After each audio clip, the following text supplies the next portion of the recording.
It was supposed to be just another lazy Saturday controllers, snacks, mindless trash talk, and long rounds of cope shooters with my best friend.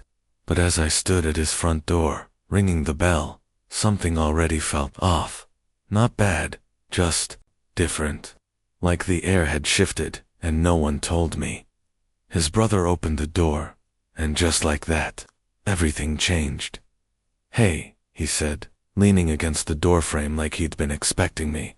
His voice was slower, deeper than I remembered, like the words had weight. "He's out with their mom. Said you'd probably still come by." I blinked. "Oh, yeah, I didn't know." He just smirked and stepped aside. "Come in, you game." I hesitated for half a second, but my feet moved on their own. The door clicked shut behind me, and with it, the idea that this was going to be a normal day. I'd known him for years. Technically, he was the older brother who never stuck around long college internships, backpacking trips that sounded like journal entries. But whenever he did pass through home, he brought this quiet confidence with him, like he saw things other people missed, and didn't feel the need to announce it.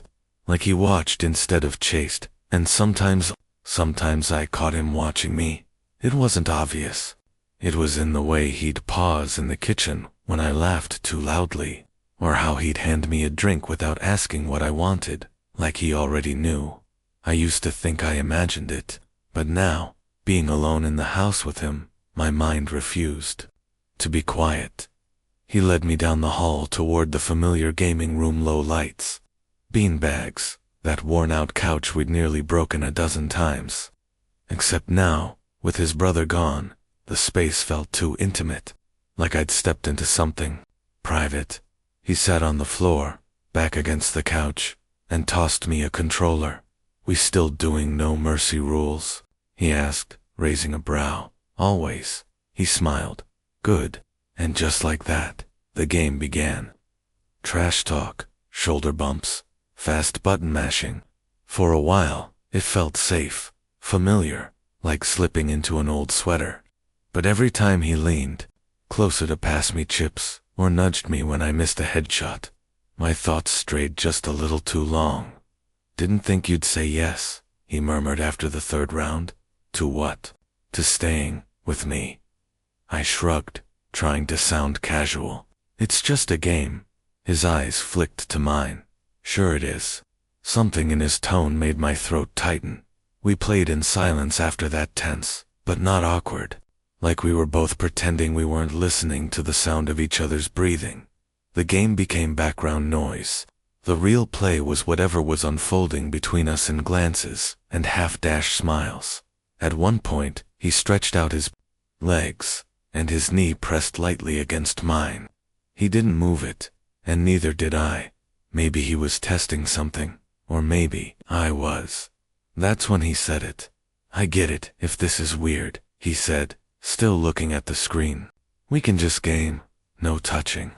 It was such a casual line, like he hadn't just read the exact script running through my head. I nodded quickly, almost too quickly. "Yeah, of course, no touching." But I felt it then, the undercurrent, the way his fingers paused on the controller when I said it. Like he wasn't quite sure, he agreed. And I wasn't sure. I meant it. That was the moment everything began to shift, not with a declaration, but with a silent agreement we both pretended wasn't fragile as glass. Because the truth was, I'd thought about him before, about this before. But I never thought it would happen with the house so quiet, with the game music playing softly, and his knees still brushing mine like it belonged there. No touching, right? Let's see how long that lasted. There's a reason I always liked coming to this house, sure. My best friend and I had great chemistry. We clicked over games, dumb memes, and late-night theories about movies that probably didn't need that much thought. But underneath all of that, there was always a quiet awareness that his brother was around. Like the atmosphere shifted slightly whenever he walked in. His name wasn't one we mentioned often. Not because we didn't talk about him, but because I tried not to. Too many nip slips, Too many casual questions that might have sounded like I cared too much. I told myself it was a harmless fascination. He was older, more put together, and had this way of looking at you like he saw past the surface. Like he'd already decided who you were before you said anything, and not in a judgmental way. More like he saw you in that was scarier than judgment. What made it worse was that he remembered things. Tiny, throwaway comments I'd make that even my best friend would forget. "You still don't like ketchup, huh?" he said now, grinning, as he passed me a sandwich without it. "Gotcha." I laughed, a little thrown. "Wait, how'd you said it once. 2 years ago. We were all watching that zombie movie and eating fries." I blinked. "You remember that?" He shrugged. "You said it like it was a joke, but I could tell you meant it. It was such a small thing, but it landed harder than it should have." My fingers brushed his as I took the plate, and I tried not to read into how slow he was to let go. After a couple more rounds of the game, we moved from the floor to the couch, both of us trying to stretch out like it was no big deal that our thighs were touching. He cracked open a soda, offered me one, then laughed when I picked the same flavor he had. "Copycat," he said. "Trendsetter," I countered, raising my can to his. He tapped his against mine. "You think I don't notice, huh?" Notice what? His eyes lingered on me for just a second longer than they needed to. "Nothing," he said finally, voice softer. "You're just easy to read sometimes." That one landed like a slow punch to the chest. I didn't know what to say to that, so I glanced down, pretending to focus on the game again, but the words echoed. Easy to read. Maybe he had been watching me all this time. Maybe I hadn't been nearly as subtle as I thought. Halfway through our next game, the console froze. A weird flicker, then nothing but a black screen. "Come on, don't die on us now," I groaned, nudging the controller. We were actually doing well for once. He knelt beside the console, tapping at buttons like it would help. "It's the HDMI cable. Been acting up. I have a spare upstairs, but it's in storage with a bunch of my old stuff." He stood and stretched, shirt riding up a bit as he twisted his torso. "You want to help me dig it out?" I hesitated, but nodded. "Sure." We headed up the narrow stairs.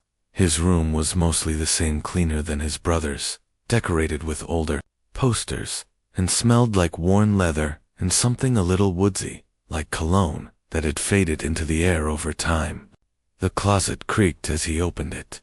Boxers, wires, old controllers, a bunch of clothes piled in a bag that was threatening to spill. I crouched to help, but one of the boxers tilted and of course a bunch of stuff toppled right onto the floor. A few sketchbooks, some tangled cords, and an old hoodie that looked ... familiar. I picked it up, frowning slightly. Didn't I wear this once? Like a year ago? He turned from the closet, noticed what I was holding, and smirked. "You did. You came over soaking wet and freezing after practice. I made you wear it home." "Oh my God," I muttered. "You kept it." He shrugged, but something in his voice turned more serious.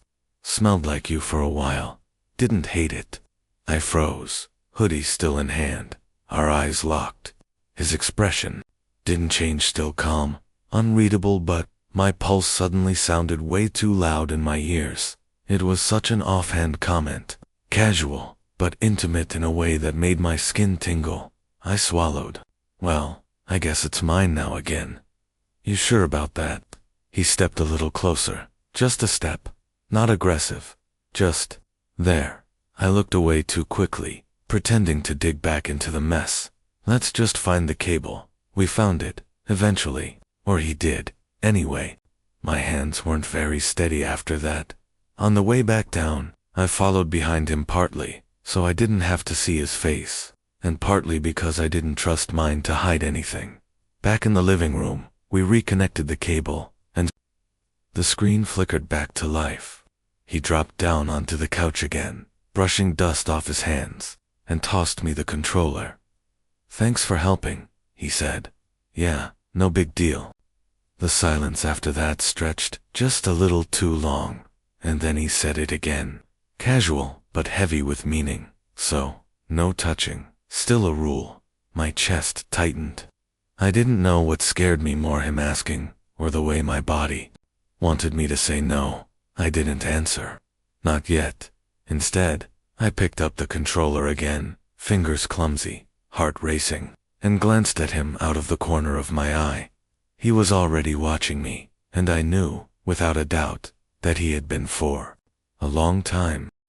The HDMI cable worked for about 10 minutes, just long enough to lull us into thinking everything was fine again, before the screen froze mid-game, and a soft pop echoed from the console. Seriously, I muttered, frowning. That didn't sound normal? His brother moved closer, crouched to check the cords, then tilted his head. Nope. That's the power supply. Dead as a doorknob. He looked over his shoulder at me with a lazy smirk. Guess we're out of luck. I sighed, sinking deeper into the couch. Well, there goes our plan.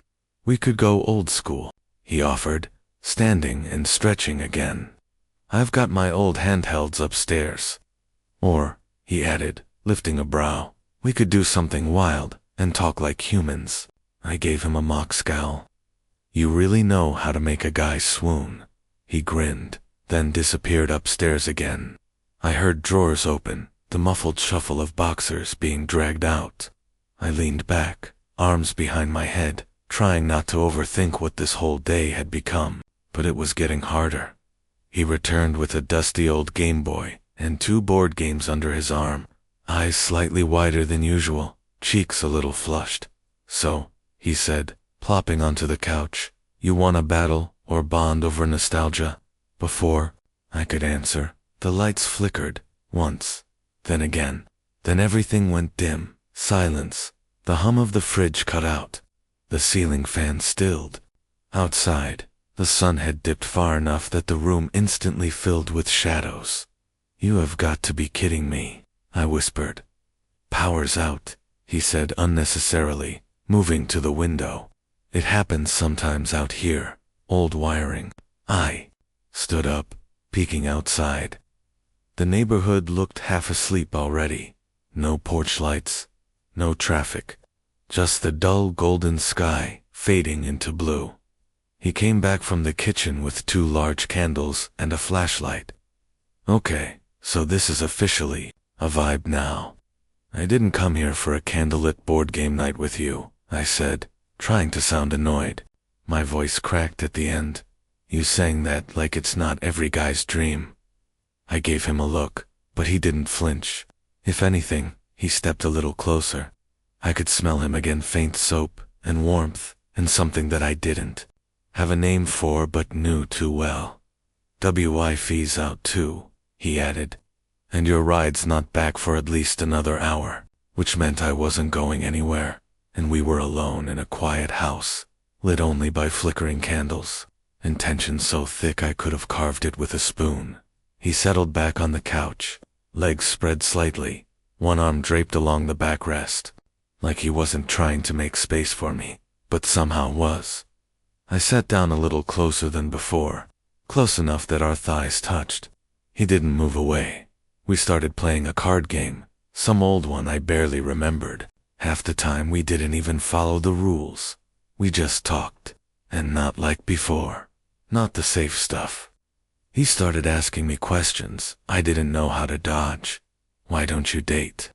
Do your friends actually know you? Do you? Each time I laughed it off, but each time it hit deeper. Eventually I stopped pretending to be cool. I turned toward him, shifting my legs up on the couch, watching how the candlelight danced along his cheekbones. You always do this? I asked, quietly. Do what? Make people feel like they're being seen when they'd rather not be. His eyes didn't leave mine. Only when I care what they're hiding. I swallowed hard. That was the moment. The shift. Not loud, not dramatic. Just one sentence that unraveled something I'd kept too tight for too long. I didn't respond, because I couldn't. My throat was thick, my chest tight. So I focused on my cards, even though my fingers were shaking, And that's when it happened. His hand, casual and warm, moved to rest lightly on my thigh. Not firm, not suggestive, just there, and my body went still. I stared at the spot where his hand met my jeans. I could feel the heat of it through the fabric, and the weight of everything it meant. My breath caught. "He noticed you okay?" he asked, voice low. I didn't look at him. I nodded, but my voice betrayed me. "Yeah, you said no touching." He didn't move his hand. "Do you want me to stop?" That was the question I hadn't let myself consider. Did I? I looked up at him, finally. Rui looked. His eyes weren't teasing now. They were soft, open, waiting. "I don't know what this is," I said quietly. "What we are, or what you want." He tilted his head slightly, and his thumb gently traced a small circle on my leg. "Neither do I," he said honestly. "But I know I like when you're around. I know I like making you laugh. I know I think about you even when you're not here." I was frozen, somewhere between terrified and safe. It was a strange place to be. "I don't want to mess this up," I admitted, my voice barely above a whisper. "I don't want to lose what we already have." He moved a little closer, just enough that our shoulders brushed. His voice was soft, but firm. "I don't want to mess it up either. That's why I waited." The candle flickered again, casting shadows across his face, making everything feel surreal. And then, his hand slid slowly, cautiously, from my thigh, up to my waist. A firm hold, not forceful, but undeniably present. I sucked in a breath. "No touching," I whispered again, like it might still save me from everything I was feeling. But his forehead leaned gently toward mine, close enough that I could feel his breath. "I think we already broke that rule," he murmured, and he was right. I didn't pull away. There was something unreal about the way we sat there, still and silent. The only light coming from the candle on the side table, flickering like it was holding its breath with us. His hand was still at my waist. He didn't push, didn't pull me closer. But the weight of his fingers resting there said more than any words had so far. Not possessive, not casual either, just intentional. And I could feel my pulse everywhere in my neck, in my hands, in the space where his skin met mine. For a second, I couldn't breathe, not because I was scared of him, but because I was scared of myself. I'd spent so long pretending this wasn't real, that the occasional glances, the slow-burning thoughts, the tug in my stomach whenever he was near, all of it meant nothing. But now, here we were. No distractions, no excuses. Just quiet honesty pressing in on all sides. He pulled back a little to look at me, and his voice, when he spoke, was gentler than I'd ever heard it. "You don't have to say anything." I met his eyes. "But I want to." That surprised even me. But I knew, in that moment, I was done hiding. If he was going to break the silence, I couldn't let him do it alone. I shifted slightly, just enough so I was facing him more fully, though it made my chest ache with nerves. This wasn't supposed to happen," I said. "I came over for a game night. I thought you'd be gone. I wasn't even expecting to see you." He gave a soft chuckle. "Same. I didn't think you'd stay when I opened the door." "I almost didn't," I admitted. "But then I saw you. And God, this is going to sound ridiculous, I felt like I had to." I broke eye contact then, fingers playing with the edge of the couch cushion like it would ground me. "I've tried not to think about you," I said quietly. "Tried not to want things, but it's been there, in the back of my head, every time I've come over. Every time you were around and said something that made me feel seen or real." I swallowed. My throat was tight. I told myself it was just curiosity, or a phase. But then you remembered that I hated ketchup, and I realized I hadn't stopped thinking about you since that stupid movie night. There it was, out now. The air between us had changed, less tense, but heavier somehow. I finally looked up again. He didn't look shocked or amused, or dismissive. He looked like he'd been waiting for this moment, too. "You don't sound ridiculous," he said softly. "Not even a little." He ran a hand through his hair, like he was nervous. That surprised me more than anything. He never looked nervous. "I didn't know what to do with it either," he said. "You were always off limits in my head. You were his friend. You were younger." I told myself it was nothing. "But it wasn't," I whispered. "No, it wasn't." The silence stretched again, but it didn't feel awkward now. It felt sacred, like we were standing at the edge of something and had to decide together whether to leap. He leaned forward a little, forearms resting on his knees, voice low. "You know the real reason I stayed home today, why I didn't go out with them?" I shook my head. "Because I knew you were coming." That sentence, so simple, but it hit me like a slow-building wave. I told myself I'd just say hi, maybe mess with you a little, just enough to feel something, close. He looked at me again, really looked. "But then you stayed, and we kept playing. And I realized I didn't want you to leave. I wanted more time, even if we said no touching, even if it was just this. I wanted you in this space." My heart was thudding now. My chest was tight, but not in a bad way. In a way that meant the feelings had finally found air after being buried too long. "You make it hard to pretend," I said, barely able to get the words out. "I'm done pretending," he replied. His hand lifted then, and he touched my face, softly, fingers trailing the line of my jaw, slow and cautious, like asking a question without words. I didn't move away. My eyes fluttered shut before I meant them to. His thumb grazed the corner of my mouth, and I let out a quiet breath I hadn't realized I was holding. "I don't want to ruin this," I said again. My voice cracked, honest and raw. "If we mess this up, I don't know if I can come back from it." "We're not messing it up," he murmured. "We're finally being real about it." His face was closer now, so close. I could see the gold flecks in his eyes, the slight tremble in his bottom lip, like he was just as nervous as I was, and for once, that leveled the playing field.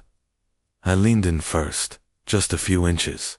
He met me halfway. It wasn't a dramatic, fireworks kind of kiss. It was slow, tentative, the kind that asks, "Are you sure?" with every second. But when his hand moved back to my waist and held me there, gently but firmly, the answer was yes. God, yes. His lips were soft and warm and tasted faintly of soda and something sweet I couldn't place. The kiss deepened just enough to make my stomach turn over, but still slow, still cautious, like we were learning a new language together. One neither of us had spoken aloud before. When we finally pulled apart, I rested my forehead against his, eyes still closed. His hand didn't leave my waist, and mine didn't leave his. "I've wanted to do that for way too long," he said with a half-laugh, voice thick. Same. Another silence. This one peaceful. Then, his fingers threaded between mine and gave a small squeeze. "So, no more pretending?" I asked. He shook his head, his smile brushing mine. "No more pretending." The kiss faded slowly like the last note of a song that lingered in the air long after it stopped playing. I stayed close, eyes closed, heart pounding in my chest as if it hadn't yet caught up with what just happened. Then I laughed, quiet, breathless, and confused. "What?" he asked, tilting his head slightly, still close enough that our noses almost brushed. "I don't know," I said. "I think I forgot how to be normal." He smiled, hand sliding from my waist to rest gently on my knee, thumb brushing over the fabric of my sweatpants like it belonged there. Like we were past needing permission now. Who says we were ever normal to begin with? "Fair point," I murmured, still smiling. We sat there in silence, but it was a different kind of quiet than before, lighter, like the tension had evaporated and left something softer in its place. His couch didn't feel like neutral ground anymore. It felt like ours. I leaned back inside. "So, What now? He mirrored me, sinking into the cushions, stretching one arm behind my shoulders with casual ease. Now, we eat that leftover pizza before it turns to stone. I gave him a playful shove. I'm trying to have an emotionally mature conversation, and you're thinking about stale food? I'm always thinking about food, he grinned. But also, yeah, we talk, or sit here, or fall asleep and deal with reality tomorrow. I looked over at him. Do you think it'll be different now? Between us? He asked, his thumb still tracing light patterns against my leg. Yeah. His gaze lingered on me for a beat before he answered. It already is, he said softly, but in a good way. I leaned into his side, head finding his shoulder. He didn't flinch or stiffen, just wrapped his arm around me like it was instinct. I felt it again, that strange warmth blooming in my chest. The kind you get when you realize someone really sees you and still chooses to stay. I meant what I said, I whispered. I don't want to ruin this. With your brother, with you, with everything. His hand gently squeezed my shoulder. Hey, we're not ruining anything. We're just being honest. That's the opposite of ruining it. I looked up at him again. Do you think he'd be okay with it? Your brother. He hesitated. Eventually, yeah, I think so. He's an idiot, but he's not heartless. He cares about you. He just needs time and your parents. A heavier silence this time. He nodded slowly. That might be harder, but I'm not hiding who I am anymore. I've done that long enough. I exhaled. Same. A pause. Also, I added, if you start acting all protective and big brothery about me now, I will throw you down the stairs. He snorted. You'd miss and break your ankle on the way. Still worth it. We laughed together, genuine, free. The kind of laugh that only comes after relief has cracked open the shell you've been living in. His fingers found mine. Again, threading through with more ease this time. Natural, like we'd been doing this forever in our minds, and finally caught up in reality. You know, he said, voice quieter again. I've been thinking about what it'd be like to wake up with someone I actually liked. Not just hookups. Not people I forget the next day. But someone I can look at across the room and know they've seen all of me and didn't walk away. He looked at me then, something raw in his eyes. I want that with you? My throat tightened again, but not from fear this time. You have no idea how long I've wanted to hear that. Then stay. My brows lifted. Tonight? Yeah, not like that, he added quickly. Just here, next to me, on this ridiculous couch that sinks in the middle and ruins everyone's spine. I laughed. That couch is a menace. Exactly. Misery loves company. I nodded. Okay, I'll stay. He pulled the blanket from behind the couch and draped it over us both, careful and sweet. Then he turned on the TV, not loud, just background noise. We didn't even pay attention to what was playing. I rested against him again, this time with a calm I hadn't felt in ages. We didn't need fireworks. We didn't need promises written in the stars. We just needed this, two people, under one blanket, finally speaking the same truth. And when he kissed the top of my head and whispered, "We'll figure it out," I believed him. The next morning arrived slowly, filtered through gray clouds and the hum of an old ceiling fan. I blinked awake, surrounded by warmth, not just from the scratchy couch blanket or the ridiculous pillow that flattened like paper, but from him. He was still asleep beside me, head tilted back against the couch, one arm draped lazily across my stomach. His fingers had found mine sometime in the night and hadn't let go. I smiled. It was the kind of smile you don't plan. The kind that just happens because your chest is too full to hold it in. He looked peaceful, no sharp sarcasm, no teasing grin, just a kind of quiet ease that I'd never really seen on him before. I wanted to memorize it. But of course, the peace didn't last long. You're staring, he murmured without opening his eyes. Am not. You so are, he said, cracking one eye open. and offering a lopsided smirk. Can't blame you though. I'm hot when I sleep.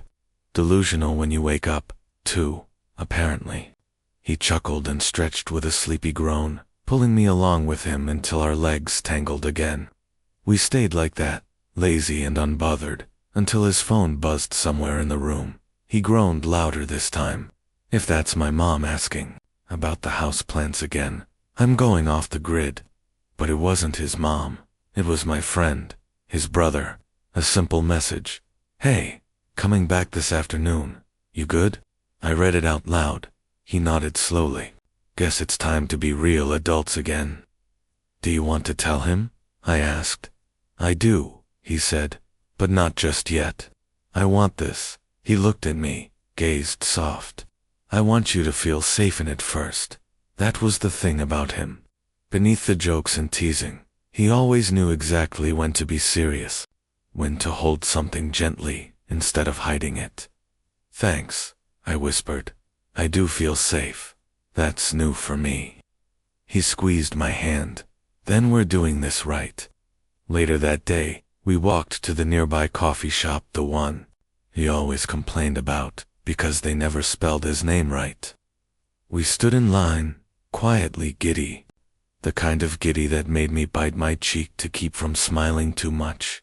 He glanced at me, then leaned in, whispering, Bet you they spell it Steve this time. Your name is Ethan, I know, but last week I got Eston. Feel like it's a cry for help. I laughed and elbowed him, and right there, in that ordinary moment, with mismatched names on paper cups and the smell of burnt espresso, I felt it. This wasn't just a crush, or a moment stolen in the dark. This was something we were going to build. We sat at the window with our drinks, legs brushing under the table. He tapped his cup twice. Foz then looked at me expectantly. What? I asked, raising a brow. He did it again. Once, twice. Pause. You really don't remember? I narrowed my eyes, thinking. Then it clicked. That dumb code you used in high school when you liked someone but didn't want to say it. He grinned wide. Took you long enough. I reached across the table, tapping his cup with my fingers in the same pattern. Once, twice. Pause. He froze. Then his smile turned into something softer, something real. We're gonna have to figure things out, I said. With your brother. With everything.